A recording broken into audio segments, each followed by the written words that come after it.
Hey guys, tonight we slip into the Soviet Union, where the air smells of coal dust and ambition, and the streets hum with the clatter of trams and the murmur of revolution.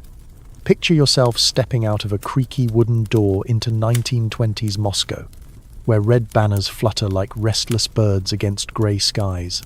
The cobblestones are slick with morning frost, and you pull your threadbare coat tighter, already wondering if you'll snag a loaf of bread before the lines grow too long. Spoiler alert. You probably won't survive the bureaucracy without a strong cup of tea or something stronger. So, before you get comfortable, take a moment to like the video and subscribe, but only if you genuinely enjoy what I do here. Drop a comment with your location and local time. I'm curious where you're drifting off from tonight. Now, dim the lights, maybe turn on a fan for that soft background hum, and let's ease into tonight's journey together. You wake in 1920s Moscow, the city pulsing with the raw energy of a new era. The Bolsheviks have just reshaped Russia, and the old world of Tsars and nobles is a fading memory. Your eyes blink open in a narrow bed, the mattress lumpy with straw, in a room that smells of damp plaster and boiled cabbage.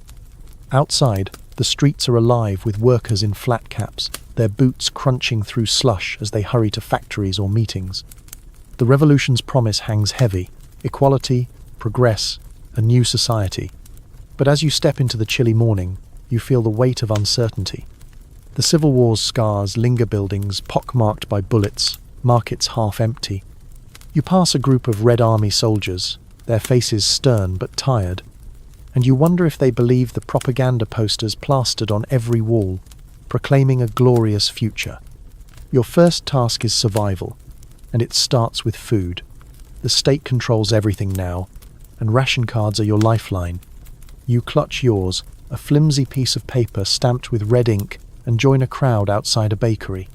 The line snakes around the block, and you're stuck behind a woman muttering about her missing husband, lost in the war. Hours pass, your toes numb in your boots, and you finally reach the counter only to find the shelves nearly bare. A single rye loaf sits like a museum piece, and the baker, with a face like a storm cloud, slices it thinner than your patience.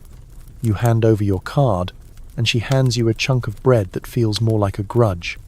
Mainstream history tells us the new economic policy, introduced in 1921, allowed some private trade to ease shortages, but it's a slow fix. You're not sure if you're eating progress or just crumbs of hope. Here's a quirky tidbit. Some Muscovites swear by a rumor that Lenin himself once queued for bread incognito, just to feel the people's struggle. True or not, it's the kind of story that keeps folks whispering in lines, half laughing, half hoping. You tuck your bread under your arm and dodge a horse-drawn cart splashing mud. The city's a mix of old and new onion-domed churches stand next to concrete offices, and you can't help but smirk at the irony of a classless society where the party bigwigs ride in shiny cars while you trudge through slush. Your next stop is a workers' meeting, mandatory if you want to keep your job at the textile factory. The hall is packed, the air thick with cigarette smoke and the drone of a party official's voice. He's preaching about collective farms and industrial might, but your neighbour, Ivan, leans over and mutters, "Bet he's got a full pantry." You stifle a laugh joke, "Number one, folks," because humour's the only thing not rationed yet. The official's speech drags on, and you doodle on a scrap of paper, wondering if this is the future you're supposed to build. Historians still argue whether the early Soviet enthusiasm was genuine, or just fear dressed up as zealsome. Say the masses believed in the dream, others that they were too hungry to care. As you leave the meeting, the city's pulse quickens. A tram rattles by, overflowing with workers, and you catch a glimpse of a street performer juggling apples for kopecks. It's a small rebellion against the greyness, and you toss him a coin, feeling a spark of defiance. Your day's just begun, but already you're learning the Soviet rhythm. Wait, work, whisper, repeat. The revolution's promises are loud, but the reality's a quieter grind, and you're right in the middle of it, one step at a time. You're still in 1920s Moscow, the city's pulse a steady drum of footsteps and tram bells, but now you're squeezing into a communalka, a communal apartment where privacy is as scarce as fresh butter. Your boots squeak on the warped floorboards as you step into a cramped hallway, the air heavy with the smell of boiled potatoes and cigarette smoke. This is home, sort of. You share it with 3 other families, and the walls are so thin you can hear your neighbours' snores like they're in your bed.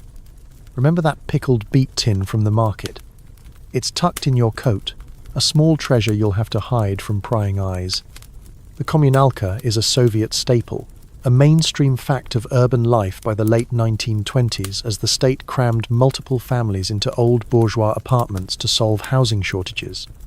Your room is a corner of what used to be a grand parlour, now divided by flimsy curtains. You've got a bed, a chair, and a wobbly table where your bread and beets sit like trophies. The shared kitchen is down the hall, where a single stove serves 12 people. You sidle in, nodding to Anna, a seamstress who's arguing with Ivan, the factory worker, over who left the pot unwashed. "It's always my turn to scrub," she snaps, and you smirk joke number 1, because in this house, dish duty is a blood sport. You light the stove, its flames sputtering like it's as tired as you are, and warm your beets. The kitchen's a chaos of clanging pans and overlapping voices. Someone's kid is crying. Another neighbour's radio blares party anthems. You eat standing up, because sitting feels like tempting fate in this crowd. A quirky tidbit floats around. Some communalka residents keep pet canaries, claiming the birds warn them if the air gets too smoky from a neighbour's bad cooking. You glance at a cage in the corner, where a yellow bird chirps faintly, and wonder if it's guarding against more than just smoke. The bathroom's another battlefield.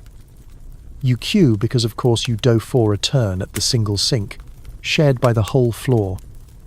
The mirror's cracked, and the tap drips like it's mocking you. You splash cold water on your face, dodging a glare from a neighbour who thinks you're taking too long. Historians still argue whether communal living forged unity or just resentment. Some say it built camaraderie, others that it turned neighbours into spies. You're leaning toward the latter as you catch Ivan eyeing your coat pocket, probably guessing you've got something worth bartering. Back in your corner, you try to carve out a moment of peace. You pull out a dog-eared book, one of the few not banned for bourgeois ideas, but the words blur as the couple next door argues about socks. You sigh, wishing for earplugs joke number 2, because silence is the real Soviet luxury. The communalka's rules are unspoken but ironclad. Don't hog the stove, don't snitch, don't trust. You've heard whispers of neighbours reporting each other to the authorities for anti-Soviet chatter, so you keep your thoughts to yourself, even when Anna offers you a sip of her homemade vodka. It's tempting, but you decline, remembering the guy arrested for sugar lumps. As night falls, the apartment quiets, though the walls creak like they're gossiping. You lie on your lumpy bed, the curtains swaying as someone passes in the hall.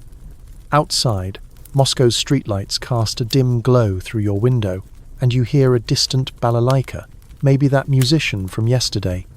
You smile faintly joke number 3, because that guy is probably sleeping better than you. You tuck your beets under the bed, hoping no one borrows them, and drift towards sleep, the city's hum blending with the communalka's restless rhythm. This is home, for better or worse, and you're learning to navigate its crowded, cautious heart. You're back in the Moscow chill, clutching that hard-won rye loaf from yesterday, its crust already going stale in your coat pocket. The city's awake now, and you're trudging through slush toward another linn this time for milk, maybe some potatoes if you're lucky. The air smells of coal smoke and wet wool, and the streets hum with the clatter of carts and the low buzz of voices, everyone careful not to say too much. You're in the thick of 1920s Soviet life, where queuing is practically a profession, and patience is your only currency. Remember that bread you snagged? It's your lifeline today, because the shelves are as unpredictable as a Moscow spring. The line stretches down a narrow street, flanked by grey buildings with peeling paint. You're shoulder to shoulder with workers, housewives, and kids who look like they've aged 10 years waiting for a turnip. The woman in front of you, her scarf knotted tight, grumbles about the price of soap tripled since last month. You nod, keeping your mouth shut. Loose talk can land you in trouble. The state's grip on supplies is a mainstream fact. By the mid-1920s, The Soviet government centralized distribution to prioritize workers and soldiers, but shortages hit everyone hard. You're not starving yet, but your stomach's growling louder than the party's promises. You shuffle forward, boots crunching ice, and notice a kid selling homemade kvass from a bucket. It's a quirky sight. He's barely 10, hawking fermented rye drink like a pro, dodging the militia who'd shut him down for speculation. You slip him a kopeck for a tin cupful, and the sour tang wakes you up. It's not just thirst you're craving, something normal, something that isn't stamped with a ration card. The kvass kid's a reminder of the hustle bubbling under the surface, where folks barter and trade to get by. Historians still argue whether these shortages built solidarity or just resentment. Some say the lines bonded people. Others that they bred quiet rage. The queue inches along, and you overhear a man joking about trading his boots for a sack of flour. "Good luck," you mutter, and he chuckles joke number 1, because if you can't laugh at hunger, what's left? You're halfway to the counter now, but the milk's gone and the potatoes are delayed. The clerk, a woman with a face like a closed door, offers you a can of pickled beets instead. You take it, because beets are better than nothing, and stuff the tin in your pocket next to the bread. It's a small victory, but in this world, small is all you get. As you leave, you pass a propaganda poster, a smiling worker holding a hammer, promising abundance. You roll your eyes joke number 2, because that guy's never stood in a line like this.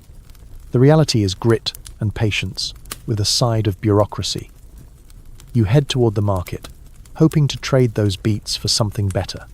The streets are crowded now, with vendors whispering about smuggled butter or cloth from the countryside. You spot a woman selling apples, her hands red from the cold, and you swap a few kopecks for one. It's mealy but sweet, and you savor it while dodging a tram that nearly clips your elbow. Your day's not over. You've got work soon, but first, you stop at a communal kitchen where neighbors share a single stove. The room's steamy, smelling of cabbage and grease, and you nod to a guy stirring a pot of kasha. He's muttering about a co-worker who got arrested for hoarding sugar 3 lumps, apparently. You keep quiet, slicing your bread thin to make it last. The kitchen's a microcosm of Soviet life, shared, crowded, and tense, with everyone watching everyone else. You eat quickly, the kasha sticking to your ribs, and head out, knowing tomorrow's another line, another wait. The city's rhythm is relentless, but you're adapting. You tuck your scarf tighter, the apple's sweetness lingering, and weave through the crowd. A street musician plays a balalaika, and you toss him a coin, half smiling at his cheeky grin joke number 3, because he's probably got more charm than the party. The Soviet dream is loud, but the realities in these moments, a shared laugh, a hard-won beat, a line that never seems to end. You're up before dawn, the communalka still snoring as you lace up your boots and head out into Moscow's grey chill. The city's already stirring, streetlights flickering like they're as groggy as you are, and you're bound for the factory, where the Soviet machine churns out progressor, at least tries to. Your breath clouds in the air, smelling faintly of coal and frost, and you clutch a chunk of that stale rye bread from days ago, nibbling it as you dodge puddles. Remember those beets you hid under your bed? They're still safe. But you're saving them for a leaner day. For now, it's off to work, where the hum of machinery and the weight of quotas await. The factory looms ahead, a hulking mass of brick and smoke, its chimneys coughing black plumes into the sky. This is the heart of Soviet industry, a mainstream fact of the 1920s. The state pushed rapid industrialization, turning workers like you into cogs in a grand plan to outpace the West. You clock in, your card stamped by a foreman with eyes like a hawk, and step onto the factory floor. The noise hits you, first clanging metal, whirring belts, the rhythmic thud of presses. You're at a textile machine, feeding coarse thread into its jaws, your hands moving fast to meet the day's quota. Miss it, and you'll lose your ration card privileges. No pressure, right? The air's thick with lint, sticking to your clothes and throat, and you cough, wishing for a mask joke number 1, because fresh air's just another rationed dream. Your co-worker Sasha, a wiry guy with a permanent scowl, mutters about the new 5-year plan. More output, less food, he grumbles, and you nod, keeping your eyes on the machine. The state's obsessed with numberstons of steel, yards of cloth, but you're more worried about the burn in your shoulders after 10 hours at this beast. Here's a quirky tidbit. Some factories had shock workers, overachievers who'd smash quotas and get their faces on posters. But rumour has it one guy faked his output by recycling old cloth. Nobody snitched, because who has the energy? You glance at Sasha, wondering if he's tempted to try it. The foreman barks, and you refocus. Your fingers raw from the thread. Breaks are short, just enough time to gulp lukewarm tea from a shared kettle and trade a bite of your bread for a sliver of Sasha's sausage. It's salty and tough, but you savour it like a delicacy. Historians still argue whether the factory push built a stronger Soviet Union or just broke its workers some. Say it laid the foundation for industrial might. Others, that it crushed spirits under impossible demands. You're not sure where you stand, but your back's screaming and the clock's barely moved. The guy next to you, Victor, tries to lighten the mood, joking about a machine that eats thread faster than my wife eats gossip. You chuckle joke number 2, because factory humour's the only thing keeping you sane. Lunch is a bowl of watery cabbage soup in the canteen, where propaganda posters glare down, urging you to build socialism with every stitch. You roll your eyes joke number 3, because if socialism's built on your aching hands, it's got a shaky foundation. You eat quickly, the soup barely warming you, and head back to the line. The afternoon drags, each minute heavier than the last. But there's a strange rhythm to it. The clank of machines, the murmur of workers, the shared exhaustion that binds you. You catch Sasha humming a folk tune, and it softens the grind, just a little. As the shift ends, you stumble out into the dusk, the factory's smoke curling behind you like a tired ghost. Your hands are stained, your legs leaden, but you've earned your pie a few rubles and another day's ration card. The city's quieter now, the streets lit by flickering lamps. And you pass a kid selling matches, his face smudged with soot. You toss him a kopeck, thinking of that Kvass kid from the market days ago. The Soviet machine keeps turning, and you're part of it, for better or worse, threading your way through its relentless hum. You're back in the communalka, the faint hum of Anna's radio still seeping through the curtain as you wake to another grey Moscow morning. The air's thick with the usual mix of cabbage and mistrust, and you're already bracing for the day. You check under your bed those pickled beets are still there, a small victory in a world where everything feels watched. Today, you're stepping into the shadow of the NKVD, the secret police who make sure nobody steps out of line. Your boots hit the floor, and you move quietly, because in the Soviet Union of the late 1920s, a wrong word can land you in places colder than a Moscow winter. You slip out into the city, the streets buzzing with workers and the clatter of trams. The propaganda posters from yesterday still glare at you, but now you're noticing the way people glance over their shoulders, their voices dropping when a stranger passes. The NKVD, officially formed in 1934 but with roots in the earlier Cheka, is a mainstream fact of Soviet life. The state's eyes and ears, sniffing out enemies of the people. You keep your head down, passing a bakery where the line's shorter "Today Bad" sign means they're out of flour again. You clutch your coat, remembering that breadcrumb you traded for sugar, and hope nobody's watching too closely. At the factory, the mood's tense. Sasha, your co-worker, isn't at his machine, and nobody's saying why. You overhear a whisper. They took him last night. Your stomach twists, but you focus on the thread, your hands moving mechanically. The NKVD's presence is like a draft you can't shake. Nobody knows who's listening. A quirky tidbit floats around. Some folks swear they've seen NKVD agents disguise themselves as street vendors, selling kvass while eavesdropping. You think of that Kvass kid from days ago and wonder if his bucket's hiding a badge. It's paranoid, sure, but paranoia's just survival hero joke number 1, because if you're not paranoid, you're probably arrested. You take your break in the canteen, sipping watery tea and scanning the room. The guy across from you, Pyotr, keeps his eyes on his soup, but he mutters about a neighbour who vanished after complaining about quotas. You nod, silent, and crumble the last of your bread into your cup. Historians still argue whether the NKVD's fear tactics kept the Soviet system alive or just poisoned it. Some say they crushed dissent, others that they bred a nation of whispers. You're not sure, but the empty chair where Sasha sat feels like an answer. Back at the machine, you work faster, as if speed could keep you invisible. The foreman circling, his clipboard a weapon, and you wonder if he reports to someone in a dark coat. You catch a co-worker slipping a note to another, and your heart skips. Notes are dangerous. You look away, pretending you saw nothing. Later, on your way home, you pass a man in a long coat loitering by a tram stop. He's reading a newspaper, but his eyes flick up, meeting yours for a split second. You keep walking, your pulse loud enough to drown out the street noise. Joke number 2.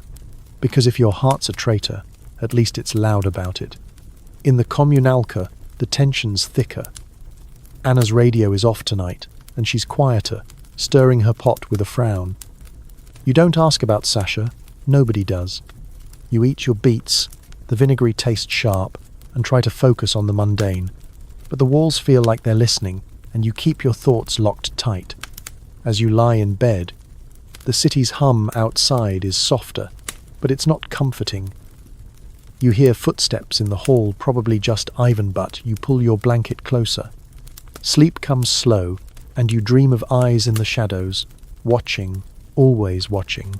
Joke number 3. At least the NKVD's good at something, making sure you never feel safe.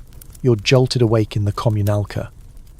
The thin curtains swaying as a distant siren wails through Moscow's pre-dawn gloom. It's the early 1940s now, and the Soviet Union's locked in the grip of the Great Patriotic War, World War II's brutal Eastern Front. The air smells of ash and fear, and you fumble for your boots, your breath visible in the chilly room. Those pickled beets under your bed are long gone, replaced by a tin of dried peas you guard like gold. The war's changed everything, and you're stepping into a world where survival means more than dodging. The NKVD means enduring bombs, hunger, and the constant shadow of loss. You slip out into the city, where the streets are quieter, the usual tram clatter drowned by the drone of air raid sirens. Moscow's under siege, a mainstream fact. By 1941, Nazi forces were closing in, and the city became a fortress of sandbags and anti-aircraft guns.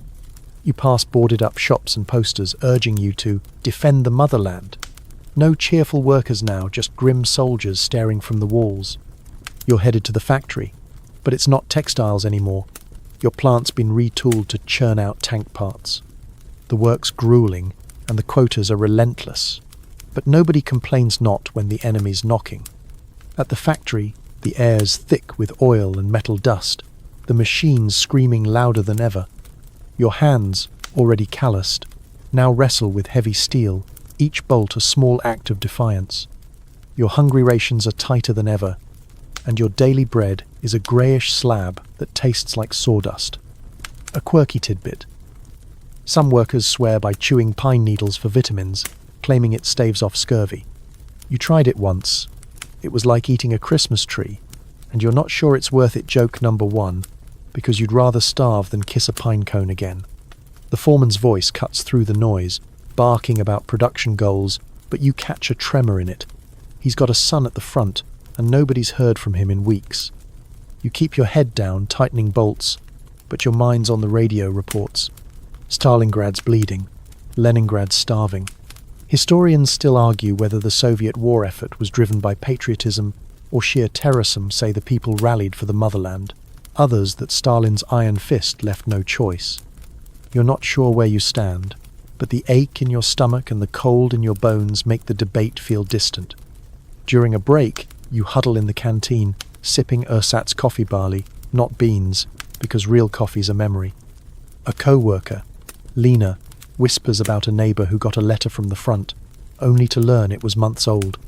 You nod, silent, crumbling your bread into the cup to make it last.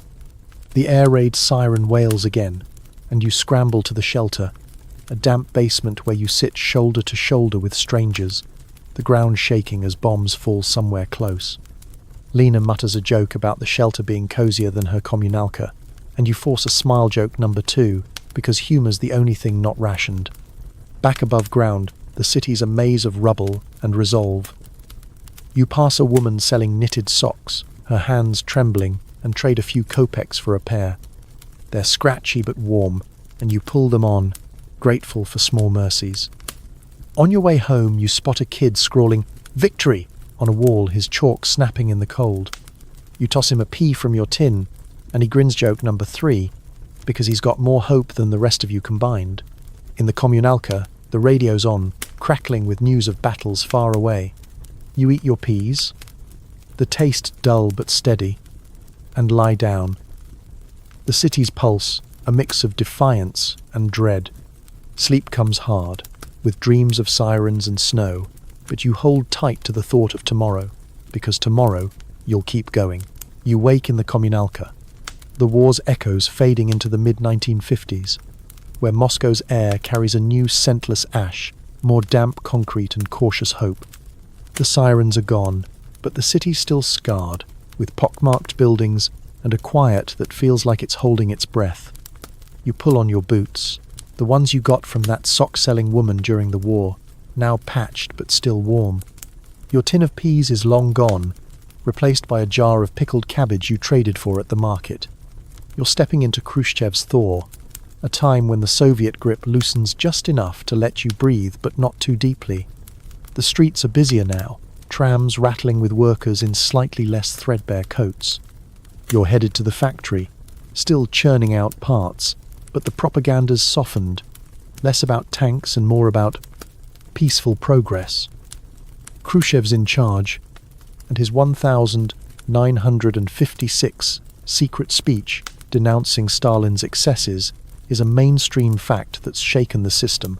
You feel it in the IRA cautious openness, like a window cracked after a long winter. People whisper about reforms, about maybe not living in fear, but you keep your thoughts quiet, remembering the NKVD's shadow from years ago. At the factory, the machines hum steadier, and your hands move with muscle memory, bolting parts for tractors now instead of tanks. The quotas are still high, but the foreman's less likely to report you for a slow day.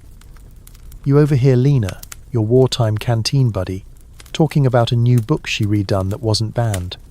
It's a small miracle, and you smile, thinking of that canary in the communalka kitchen, chirping freer no-joke number 1, because even the birds seem to know Stalin's gone.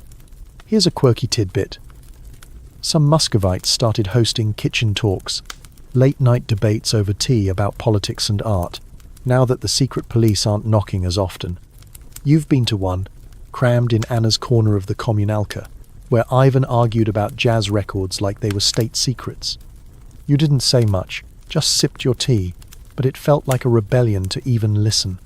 Historians still argue whether the thaw was a genuine cultural shift or just a safety valve to keep the system from cracking some, say it freed minds, others that it was too little, too late. You're not sure, but the fact that you're not looking over your shoulder every second feels like progress. On your break, you head to the canteen, where the soup's less watery, maybe even has a potato or two. You trade a slice of your cabbage for Lena's apple, its tartness a rare treat. The radio's playing a folk tune, not a party anthem, and you hum along, earning a grin from a new guy who jokes about Khrushchev's love for cornfields.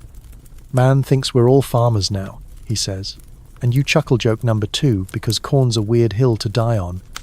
After work, you wander past a cinema showing a new film, one that doesn't glorify war but tells a quiet story about love. The line's long, and you don't have the rubles, so you keep walking, passing a street artist sketching a couple dancing. You toss him a kopeck, his smile brighter than the old propaganda posters. The city's changing new apartment blocks are rising, promising private flats instead of communalkas. You're skeptical. You've heard that promise before joke number 3, because Soviet blueprints are as reliable as a Moscow weather forecast. Back in the communalka, Anna's radio plays softly, and you smell her cooking cabbage, but with a hint of meat, a luxury. You eat your share, savouring the warmth, and lie down. The curtain's still swaying, but the air less heavy. The thaw's fragile, but it's something, and as you drift towards sleep, Moscow's hum feels softer, like the city's learning to exhale. You're stirring in the communalka, the faint clink of Anna's kettle pulling you from sleep as Moscow hums outside, now in the late 1950s. The air's less bitter, carrying the scent of fresh paint from new apartment blocks rising beyond your window. Your patched boots still creak, but you've got a new treasure, a small radio of your own, bartered for with a week's worth of pickled cabbage. The thaw's still unfolding, and you're stepping into a moment of Soviet pride. The space race, where the sky's no longer the limit. You slip out, the city's pulse quickening with talk of stars and satellites, and you feel a spark of something rare hope. The streets are alive with workers and students, their chatter buzzing about Sputnik, the little metal ball that beeped its way into orbit in 1957. It's a mainstream fact. The Soviet Union beat the West to space, launching the first satellite and igniting national pride. You pass a newsstand where papers scream, "Victory in the cosmos," next to a cartoon of a smiling Sputnik circling Earth. You can't help but grin. For once, the propaganda feels like it might be true. You're headed to a public lecture at a community hall, one of those new cultural events Khrushchev's pushing. The topic? Soviet space triumphs, of course. Inside the hall, it's packed, the air thick with cigarette smoke and excitement. You squeeze onto a bench, your radio tucked in your coat, and listen as a scientist in a stiff suit explains orbits with a chalkboard sketch. The crowd's riveted, clapping when he mentions Yuri Gagarin, the cosmonaut who'll soon be the first man in space. You feel your chest swell, a rare moment where you're not just a factory cog. A quirky tidbit. Some Muscovites swear they saw Sputnik's faint light in the night sky, holding star parties with binoculars and vodka. You haven't seen it, but you've heard Ivan planning one, and you're tempted to crash joke number one, because stargazing beats queuing for potatoes any day. The lecturer drones on, but your mind wanders to the factory, where your machine now spits out parts for rockets, not just tractors. It's grueling, but there's a buzz among the workers, like you're all building the future. Historians still argue whether the space race was about science or just Cold War bragging. Some say it pushed human progress, others that it was a distraction from breadlines. You're not sure, but the idea of a Soviet man touching the stars makes your aching hands feel lighter. On your way out, you stop at a kiosk for tea, the vendor humming a tune about cosmonauts. You trade a kopeck for a steaming glass and sip it slowly, savouring the warmth. A kid nearby is selling hand-drawn Sputnik pictures, and you buy one for a coin, his grin brighter than the lecture's chalkboard joke number 2, because he's probably dreaming of being Gagarin. The city feels electric, with posters of rockets replacing old war slogans. You pass a group of students debating space travel, their voices loud until a militiaman strolls by, and they hush. Old habits die hard. Back in the communalka, Anna's cooking something that smells like actual soup, not just cabbage water. You tune your radio, catching a broadcast about the cosmos, and eat your meal, the Sputnik sketch propped on your table.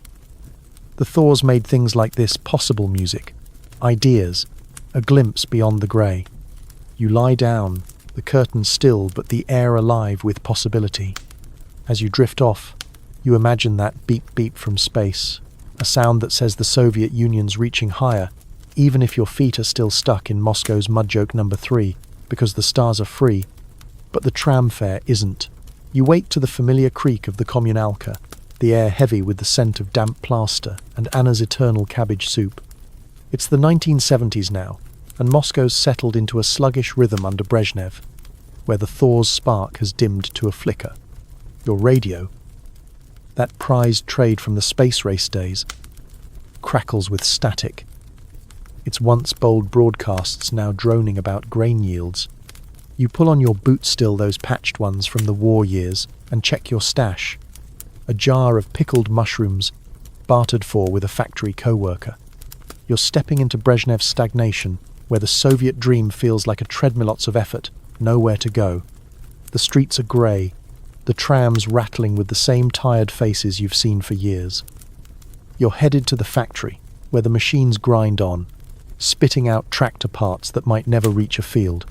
Brezhnev's era, a mainstream fact of the 1960s and 70s, is marked by economic slowdown and bureaucratic bloat growth stalled, but nobody dares say it out loud. You pass a faded poster of a smiling worker, its edges curling like it's given up too. The city's still crowded, but the energy's gone flat, like tea left out too long. You dodge a puddle, wishing for that Sputnik buzz from a decade ago. At the factory, your hands move on autopilot, bolting parts under the foreman's watchful eye. The quotas haven't eased, but the urgency has nobody believes the 5-year plans will change much anymore. Lena, still at her machine, whispers about a co-worker who got a promotion for loyalty, not skill. You nod, keeping your eyes on your work. A quirky tidbit. Some workers smuggle out factory scraps to build homemade radios, tuning into Western stations for forbidden jazz. You've heard one, faint and crackly, in Ivan's corner of the communalka, and it felt like stealing a piece of the sky joke #1, because music's the only thing moving faster than inflation. The canteen's no better than before soup, still watery, though you spot a carrot today, a rare guest star. You trade a mushroom for a slice of Lena's bread, and she jokes about the Brezhnev diet. Less food, more medals. You chuckle joke #2, because the man's got more pins on his chest than a tailor's cushion. The radio in the corner drones about a new dam project, but nobody listens. Historians still argue whether stagnation was a failure of leadership or just the system buckling under its own weight. Some say Brezhnev coasted on past glories, others that the people were too tired to care. You're leaning toward the latter, your back aching as you return to your machine. After work, you wander past a market where vendors hawk wilted vegetables and dubious meat. You trade a few rubles for a turnip, clutching it like it's Sputnik itself. The city's quiet, the old revolutionary fire smothered by paperwork and apathy. You pass a kid kicking a deflated ball, his coat too big, and toss him a kopeck. He grins, and you think of that Sputnik sketch kid from years back joke #3, because hope's still free, even if everything else costs more. Back in the communalka, Anna's radio plays a tired folk song, and you eat your turnip, its bite sharp but grounding. The mushrooms stay hidden, you're not sharing tonight. As you lie down, the curtain sways, and the city's hum feels heavier, like it's stuck in mud. You tune your radio, hoping for a snatch of jazz, but it's just more static. The stagnation's not just economic, it's in the air, the conversations, the way people move. You close your eyes, dreaming of motion, of something breaking through the grey, but sleep pulls you under, slow and steady, like the Soviet machine itself. You're stirring in the communalka, the familiar scent of damp walls and Anna's overcooked cabbage pulling you from a dream of static-filled jazz. It's the late 1970s now, and Moscow's still trudging through Brezhnev's stagnation, but there's a new undercurrent in the IRA whisper of rebellion, not in the streets but in back rooms and alleyways. You lace up your boots, those war-era relics still holding together, and check your stash, a pair of smuggled blue jeans, traded for a month's worth of pickled mushrooms. You're stepping into the Soviet black market, where forbidden goods like Western records and denim are worth more than rubles. The streets are grey as ever, the trams clanking with workers who look like they've forgotten how to smile. You're not headed to the factory today, it's your day off, a rare break from the grind. Instead, you're slipping toward a quiet corner of the city where a guy named Yuri deals in imports. The black market's a mainstream fact of Soviet life by now, with state stores perpetually understocked. Underground traders fill the gaps, bartering everything from cigarettes to Beatles LPs. You pass a faded poster praising collective farms, its colours leached by rain, and smirk joke #1, because the only thing growing faster than wheat is Yuri's stash of contraband. You find Yuri in an alley behind a bakery, his coat bulging with goods. He's twitchy, eyes scanning for militia, but he grins when he sees you. "Got a Rolling Stones record," he whispers, pulling out a scratched vinyl. You trade your last turnip and a few kopecks for it, your heart racing like you're dodging the NKVD again. A quirky tidbit. Some black marketeers use coded phrases, like buying potatoes for records or new boots for jeans, to throw off eavesdroppers. You stuff the record in your coat, feeling like a spy in a bad movie joke #2, because espionage is easier when it's just Mick Jagger. The risk is real though. You've heard of guys getting years in labor camps for selling Western goods. Historians still argue whether the black market undermined Soviet control or kept it afloat. Some say it exposed the system's failures, others that it let people cope without rebelling outright. You're not sure, but the weight of that vinyl feels like freedom, even if it's fleeting. You head to a friend's flat, not the communalka, where Ivan's rigged a turntable from factory scraps. The needle scratches, and satisfaction crackles through the room, low enough to avoid nosy neighbors. You sip tea, grinning, as Ivan does a terrible Jagger impression. On your way back, you pass a state store, its shelves half empty except for cans of questionable fish. A woman's arguing with the clerk, and you keep moving, your jeans hidden under your coat. The city's hum is dull, but the black market's pulse is alive, threading through back streets like a secret river. You spot a kid selling hand-drawn comics, clearly copied from Western magazines, and toss him a coin joke number 3, because he's braver than most party bosses. Back in the communalka, Anna's radio drones about steel production, but you're humming a Stones riff, the record tucked under your mattress. You eat a slice of bread stale, but it's something, and lie down, the curtains swaying as always. The black market's dangerous, but it's a spark in the grey, a reminder that people find ways to bend the rules. You close your eyes, the faint echo of rock and roll in your head, and drift towards sleep, wondering what else you could trade for a taste of the outside world. You wake in the communalka, the faint scratch of your hidden Rolling Stones record still humming in your mind, though you'd never dare play it with Anna's nosy ears nearby. It's the early 1980s now, and Moscow's air feels taut, like a string about to snap. You pull on your boots, those patched survivors from decades past, and check your stash. A single jar of pickled herring, a treasure from a recent black market trade. You're stepping into the Cold War's paranoid heart, where the threat of nuclear war looms like a storm cloud, and every drill feels like a rehearsal for the end. The streets are tense, the usual tram clatter overlaid with a low buzz of unease. You're headed to a mandatory civil defense drill, a mainstream fact of the era. By the 1980s, the Soviet Union was deep in Cold War paranoia, with the US as the enemy and nuclear drills a regular ritual. You pass a poster of a stern soldier pointing at you, captioned, "Be vigilant," as if you needed the reminder. The city's grey, but the fear's vivid, painted in the faces of passers-by clutching ration cards like lifelines. You think of those jeans under your mattress and wonder if they'd survive a Fallout joke number 1, because denim's tougher than most of us. At the drill site, a concrete courtyard near the factory, you join a crowd of workers and school kids, all shivering in the morning chill.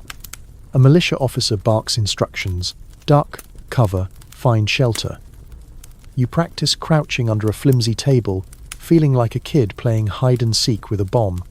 A quirky tidbit: some Muscovites kept nuclear kits at home, iodine pills, canned food and vodka, because why not? You've got your herring, but you're not sure it counts.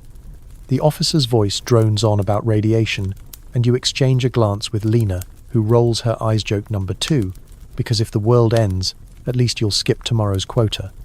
The drill ends, and you're back on the streets, passing a radio blaring Reagan's Evil Empire speech, translated to sound extra menacing.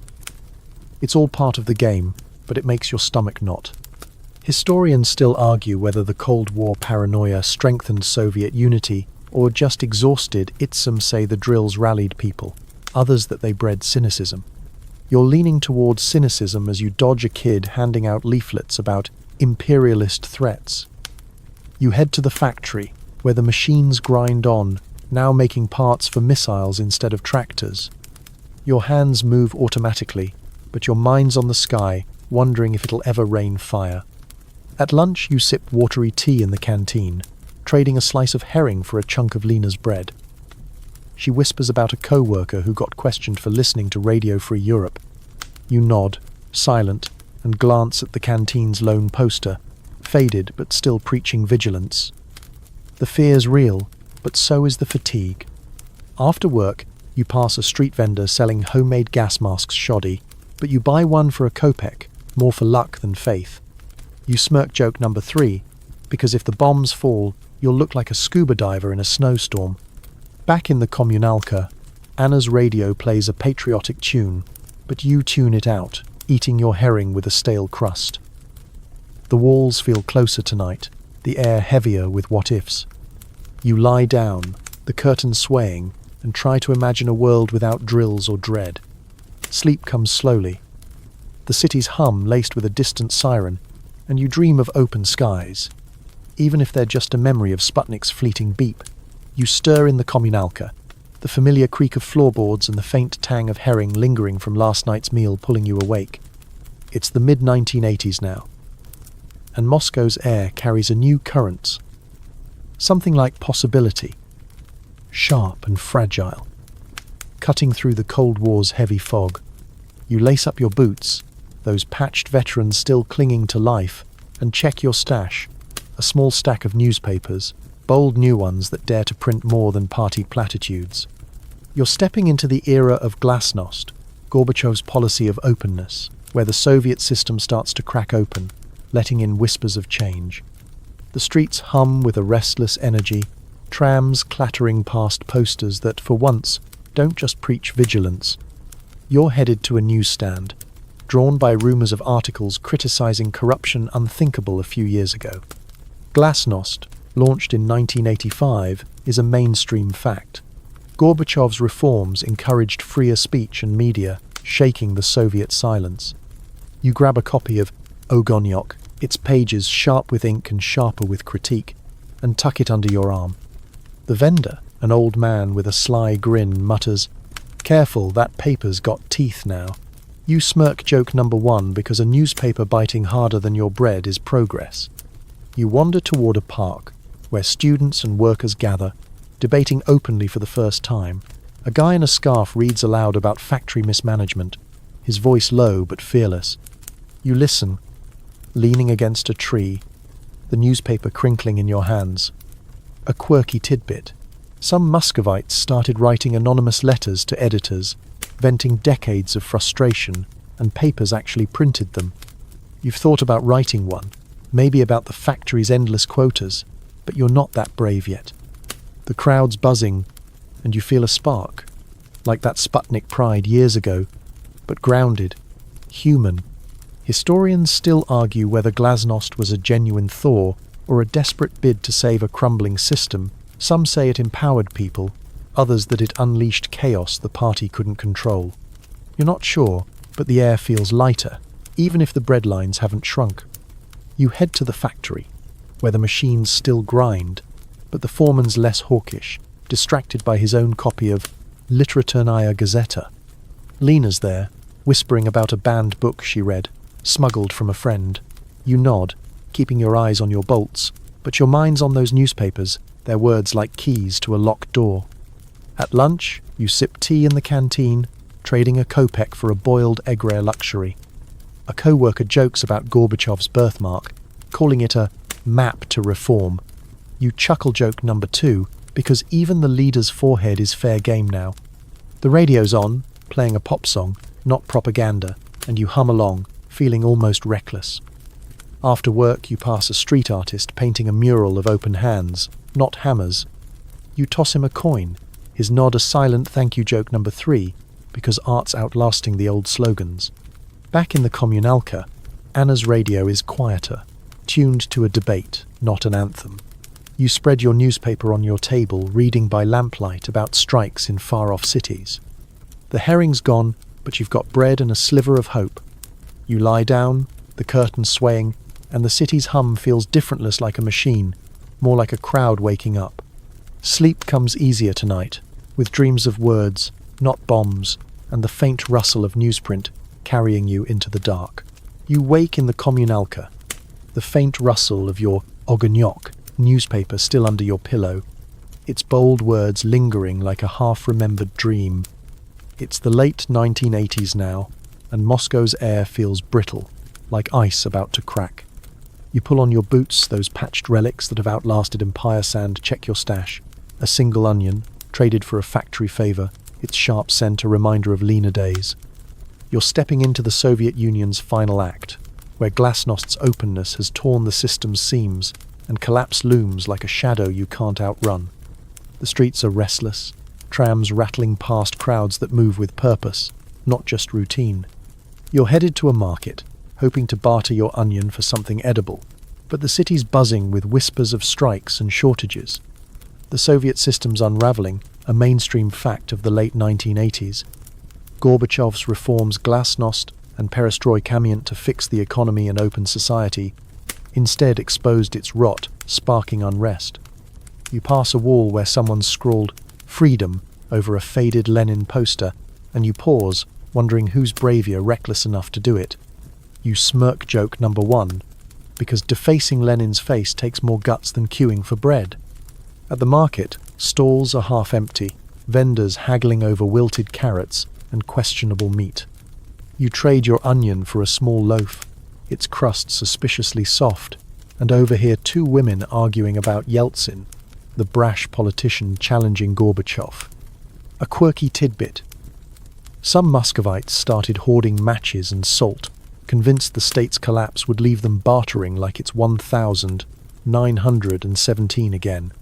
You've got your loaf, but you're tempted to stockpile two better safe than starving. You move on, dodging a kid selling homemade pins with Gorbachev's birthmark cartooned on them.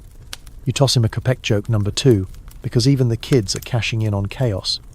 The factory's quieter today, machines idling, as workers whisper about strikes in the Baltics. Lena's reading a smuggled pamphlet, its pages thin as hope, and you catch a line about independence movements. You keep your head down, bolting parts for trucks that might never roll. Historians still argue whether the Soviet collapse was inevitable or accelerated by Gorbachev's reforms. Some say the system was doomed by its own weight, others that glasnost's truth-telling broke its spine. You're not sure, but the empty shelves and angry murmurs tell you something's ending.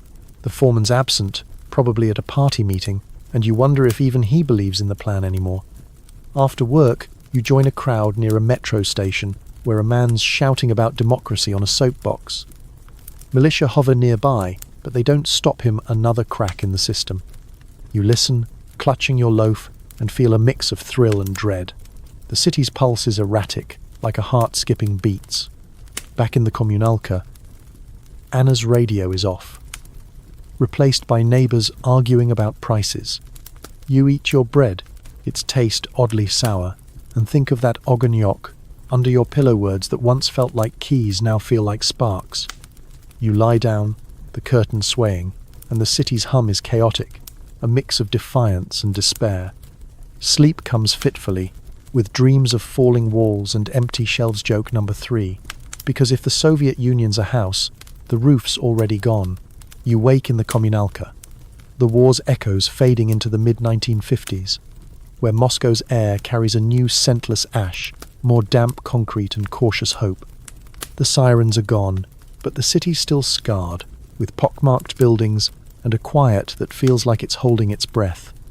You pull on your boots, the ones you got from that sock-selling woman during the war, now patched but still warm. Your tin of peas is long gone, replaced by a jar of pickled cabbage you traded for at the market. You're stepping into Khrushchev's thaw, a time when the Soviet grip loosens just enough to let you breathe but not too deeply. The streets are busier now, trams rattling with workers in slightly less threadbare coats. You're headed to the factory, still churning out parts, but the propaganda's softened, less about tanks and more about peaceful progress. Khrushchev's in charge, and his 1956 secret speech denouncing Stalin's excesses is a mainstream fact that's shaken the system. You feel it in the IRA cautious openness, like a window cracked after a long winter. People whisper about reforms, about maybe not living in fear, but you keep your thoughts quiet, remembering the NKVD's shadow from years ago. At the factory, the machines hum steadier, and your hands move with muscle memory, bolting parts for tractors now instead of tanks. The quotas are still high, but the foreman's less likely to report you for a slow day. You overhear Lena, your wartime canteen buddy, talking about a new book she redone that wasn't banned. It's a small miracle, and you smile, thinking of that canary in the communalka kitchen, chirping freer no joke number 1, because even the birds seem to know Stalin's gone. Here's a quirky tidbit. Some Muscovites started hosting kitchen talks, late-night debates over tea about politics and art, now that the secret police aren't knocking as often. You've been to one, crammed in Anna's corner of the communalka, where Ivan argued about jazz records like they were state secrets. You didn't say much, just sipped your tea, but it felt like a rebellion to even listen. Historians still argue whether the thaw was a genuine cultural shift or just a safety valve to keep the system from cracking some, say it freed minds, others that it was too little, too late. You're not sure, but the fact that you're not looking over your shoulder every second feels like progress. On your break, you head to the canteen, where the soup's less watery, maybe even has a potato or two. You trade a slice of your cabbage for Lena's apple, its tartness a rare treat. The radio's playing a folk tune, not a party anthem, and you hum along, earning a grin from a new guy who jokes about Khrushchev's love for cornfields. "Man thinks we're all farmers now," he says, and you chuckle joke number 2 because corn's a weird hill to die on. After work, you wander past a cinema showing a new film, one that doesn't glorify war but tells a quiet story about love. The line's long, and you don't have the rubles, so you keep walking, passing a street artist sketching a couple dancing. You toss him a kopeck, his smile brighter than the old propaganda posters. The city's changing new apartment blocks are rising, promising private flats instead of communalkas. You're skeptical. You've heard that promise before joke number 3, because Soviet blueprints are as reliable as a Moscow weather forecast. Back in the communalka, Anna's radio plays softly, and you smell her cooking cabbage, but with a hint of meat, a luxury. You eat your share, savouring the warmth, and lie down. The curtain's still swaying, but the air less heavy. The thaw's fragile, but it's something, and as you drift towards sleep, Moscow's hum feels softer, like the city's learning to exhale.